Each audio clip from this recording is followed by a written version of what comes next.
Si respira un'aria di forte tensione ad Enna, a poche settimane dalla sentenza del tribunale che ha condannato a 4 anni e 6 mesi Don Giuseppe Rugolo per violenza sessuale su minori.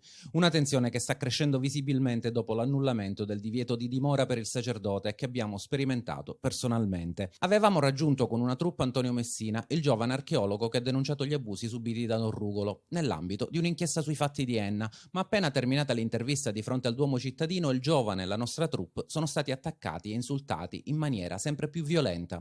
L'autore dell'aggressione sarebbe un sedicente appartenente alla confraternita di Maria Santissima della Visitazione, che già qualche tempo prima aveva aggredito verbalmente Antonio Messina. Solo grazie al nostro intervento diretto a scudo del ragazzo e all'aiuto di un passante che ha portato via l'aggressore visibilmente alterato, non si è arrivati allo scontro fisico. L'aggressione è avvenuta all'indomani della notizia della revoca della misura cautelare che impediva a Rugolo di rientrare a Enna. Da anni il sacerdote è stato trasferito a Ferrara, dove risiedono i suoi familiari. I nostri timori erano fondati. Il rientro di Rugolo a Enna sta facendo crescere la tensione, dice l'avvocata Eleanna Parasiliti, che assiste la vittima e che si era opposta alla richiesta di revoca della misura cautelare avanzata dai difensori del prete. Temiamo per la vittima, aggiunge la legale, ma anche per tutte le persone che si sono occupate di questo caso. Il trentenne, per questo episodio, che è stato anche ripreso dalle telecamere, presenterà una segnalazione alla polizia. La confraternita di Maria Santissima della Visitazione intanto prende le distanze e si dissocia completamente dal responsabile e condanna fermamente quanto accaduto ad Antonio e alla troupe giornalistica coinvolta. Uno spiacevole episodio, fanno sapere dal CDA, incompatibile con i valori che animano la nostra confraternita.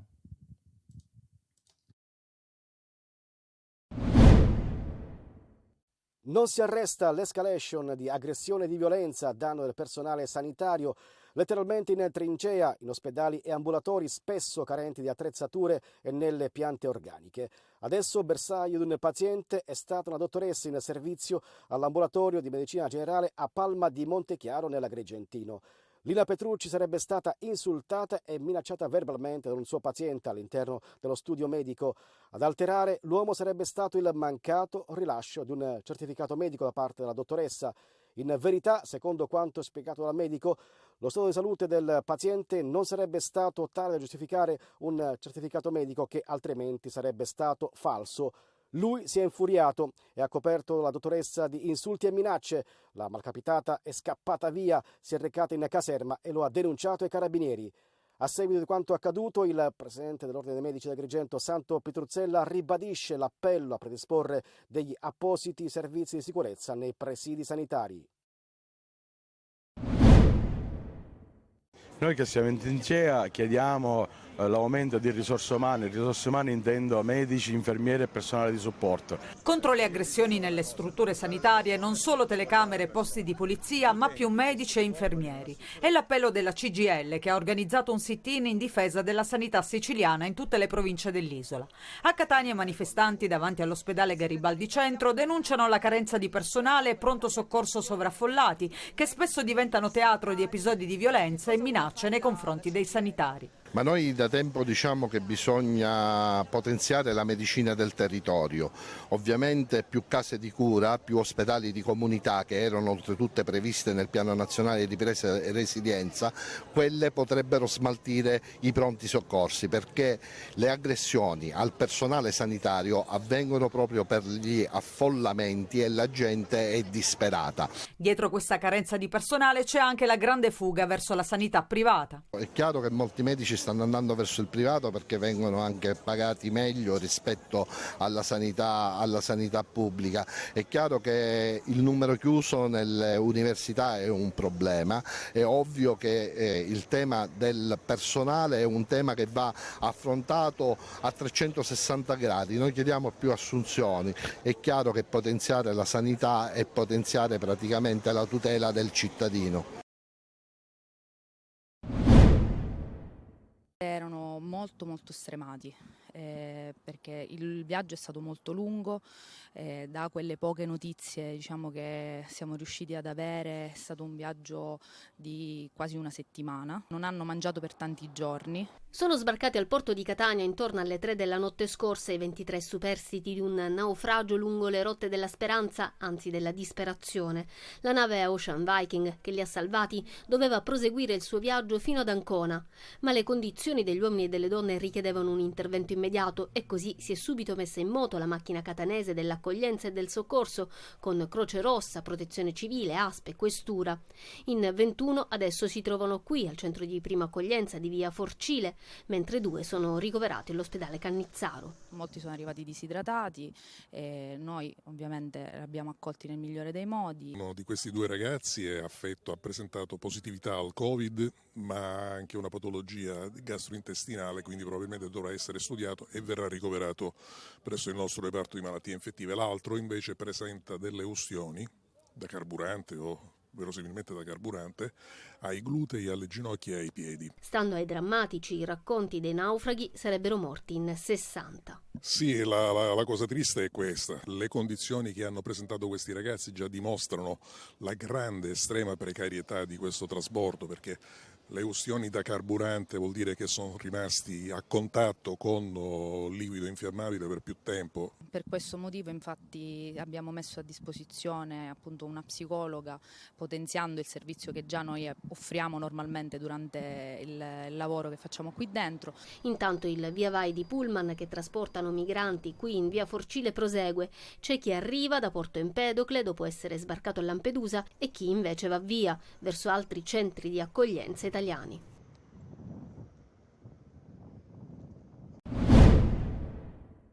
Prezzi ballerini per i voli da e per la Sicilia a 2 giorni dal lancio della nuova tornata di aiuti e sconti della regione per i residenti dell'isola che devono viaggiare. Appena 48 ore fa il presidente Schifani ha annunciato l'allargamento degli sconti ai voli da e per l'isola da tutti gli aeroporti italiani, dopo l'esperimento che da Natale ad oggi ha riguardato soltanto i voli da e per Milano e Roma. Il 25% di sconto per tutti i residenti, il 50% per le categorie speciali, ma anche per Pasqua gli sconti vengono in gran parte assorbiti dagli aumenti dei prezzi dei biglietti per le feste. Un volo da venerdì al lunedì di Pasqua per Palermo o Catania e ritorno dai principali aeroporti italiani, oltre Roma e Milano, Bologna, Torino, Genova e Verona, costa in media fra i 230 e i 260 euro a persona. Prezzo ragionevole rispetto a quelli di Natale, ma che comunque rende difficoltoso spostare una famiglia, ad esempio, di 4 persone. La Regione è cosciente che non basta e lo stesso Schifani ammette che occorre rompere il sistema delle concorrenze. Solo se cresce l'offerta caleranno i prezzi, ma non basta la nascita di Aero Italia, la cui offerta non preoccupa minimamente le compagnie che già operano sulle tratte siciliane. La Regione non sembra invece intenzionata a prendere in esame la proposta Ryanair, che non ha aderito agli sconti e che chiede di abrogare le tasse regionali, provinciali e comunali di imbarco e di soggiorno. Rendere note le condizioni di sovraffollamento delle carceri, sensibilizzare sul crescente numero dei suicidi, 24 dall'inizio dell'anno, una volontà precisa di Nessuno Tocchi Caino, Lega Internazionale di Cittadini e di Parlamentari. Chi di dovere, questa è la volontà, prenda le decisioni adeguate su una situazione che va via via aggravandosi e che sta arrivando ai livelli che portarono 10 anni fa alla condanna dell'Italia da parte della Corte Europea per i diritti umani. Così nasce anche una proposta di legge. Abbiamo voluto limitare la proposta di legge al sovraffollamento. Tenete presente che noi in Italia siamo andati vicini alla vera riforma dell'ordinamento penitenziario e sempre per questioni elettoralistiche, per paura di perdere voti, quella riforma non si fece. Il Movimento per l'Autonomia ha aderito al grande satyagraha proclamato da Nessuno Tocchi Caino e che ha preso avvio il 21 gennaio con uno sciopero della fame a cui partecipano centinaia di cittadini e detenuti. Abbiamo un sovraffollamento insopportabile delle carceri, carenza di personale tra le guardie carcerarie, come ben sappiamo, perché dobbiamo considerare anche la loro condizione, molti episodi di violenza, un disagio tale che poi comporta, come sapete, un altissimo numero di suicidi. Devono essere rieducati, devono espiare dignitosamente la loro pena e non vivere in condizioni che di umano hanno poco. Non è possibile che qualcuno abbia volutamente voluto realizzare qualcosa del genere, stentiamo anche a crederlo. Difficile da credere, ma è la realtà. La Sicilia e la Sardegna non sono nel logo dell'Italia. Siamo alla Fiera del Turismo di Vienna e nello stand della Calabria, che rappresenta tutto il paese, questa è l'amara sorpresa. I sindaci sono imbestialiti. Siamo il comune di Erice qui presente, il comune di Sottino, il comune di Noto e noi come Piazza Armerina. È un messaggio che vogliamo lanciare, anche un atto di denuncia, perché non è ammissibile che in una fiera così importante del turismo internazionale vi sia il padiglione della Calabria che tagli di netto le due isole principali, la Sicilia e la Sardegna. L'Italia è tutta unita, ribadiscono i sindaci, che così si rivolgono all'assessore regionale al turismo Amata. Queste immagini all'estero sicuramente ci mortificano e per cui chiediamo veramente agli organi nazionali di programmare una promozione dell'Italia a 360 gradi. Se da un lato c'è chi parla di uno scherzo o di una gaffe, dall'altro c'è chi definisce tutto questo una colpevole omissione. A pensarla così è la neogovernatrice della Sardegna, Alessandra Todde. Ma l'umore è nero anche fuori dalla politica. Siciliani e sardi si sentono offesi. Dalle baracche ad una casa vera, l'ex lavatoio di Giostra è una delle baraccopoli più degradate di Messina, dove si vive in condizioni di assoluta precarietà. A 7 famiglie considerate fragili lo scorso luglio sono stati assegnati nuovi appartamenti, ma lì vivono ancora 13 nuclei familiari, 42 persone che oggi hanno visionato le case che la struttura commissariale del governo per il risanamento, insieme al comune di Messina e Darismè, è riuscita a reperire per spostarli da lì. Entro qualche mese queste saranno le loro nuove case.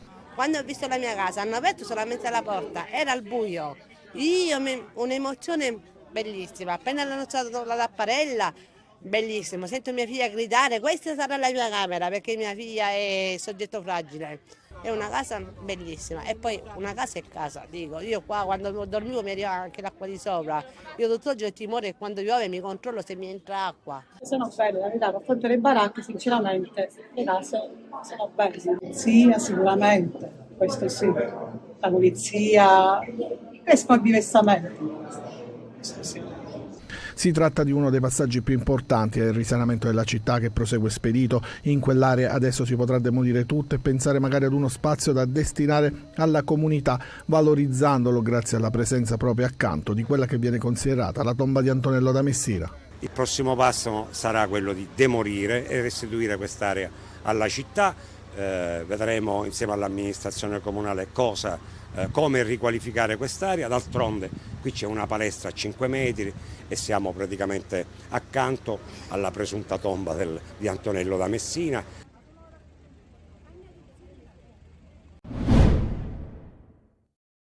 Favignana celebra l'eleganza di Donna Franca Florio, lo fa con una mostra permanente inaugurata nel palazzo che fu proprio residenza della famiglia Florio sull'isola. Le sale di Palazzo Florio accolgono 4 riproduzioni sartoriali di abiti e monili indossati da Donna Franca, una celebrazione della bellezza e dell'eleganza nel periodo della Belle Époque, sullo sfondo di una Palermo sfavillante e ricca di fermenti a cavallo tra 800 e 900. Principale attrazione dell'esposizione è la riproduzione dell'abito indossato da Donna Franca nel ritratto realizzato dal pittore Giovanni Boldini, donato da Prada Group al comune di Favignana. L'originale è conservato presso la Galleria della Moda e del Costume di Palazzo Pitti, e poi ancora 3 vestiti realizzati dalla sartoria del Teatro Massimo di Palermo nell'ambito di un progetto promosso dall'area marina protetta Isole Egadi con fondi del Ministero della Cultura. Grande apprezzamento per l'iniziativa è stata espressa da Chico Paladino Florio. Favignana, come al solito, è sempre puntuale in questi eventi legati alla famiglia, eventi che danno risalto a quest'isola e soprattutto nella conservazione di quello che è la storia di quest'isola. Alla mostra si aggiunge un ulteriore allestimento al primo piano dedicato alle attività economiche condotte dalla famiglia Florio nella Sicilia occidentale. Attraverso iPad di ultima generazione sarà possibile effettuare dei tour virtuali nei principali siti produttivi e luoghi diventati celebri. Ci avviamo alla completa musealizzazione di Palazzo Florio, è un'offerta nuova di qualità culturale, storica, di memoria che noi diamo ai visitatori e a quanti scelgono di venire nelle nostre isole, che assieme all'ex stabilimento Florio troveranno un percorso quasi completo quando sarà restaurata anche la chiesa di Sant'Antonino dell'itinerario storico-culturale dei Florio. All'inaugurazione ha partecipato anche una rappresentanza della scuola dell'infanzia primaria e secondaria dell'Istituto Comprensivo Antonino Rallo.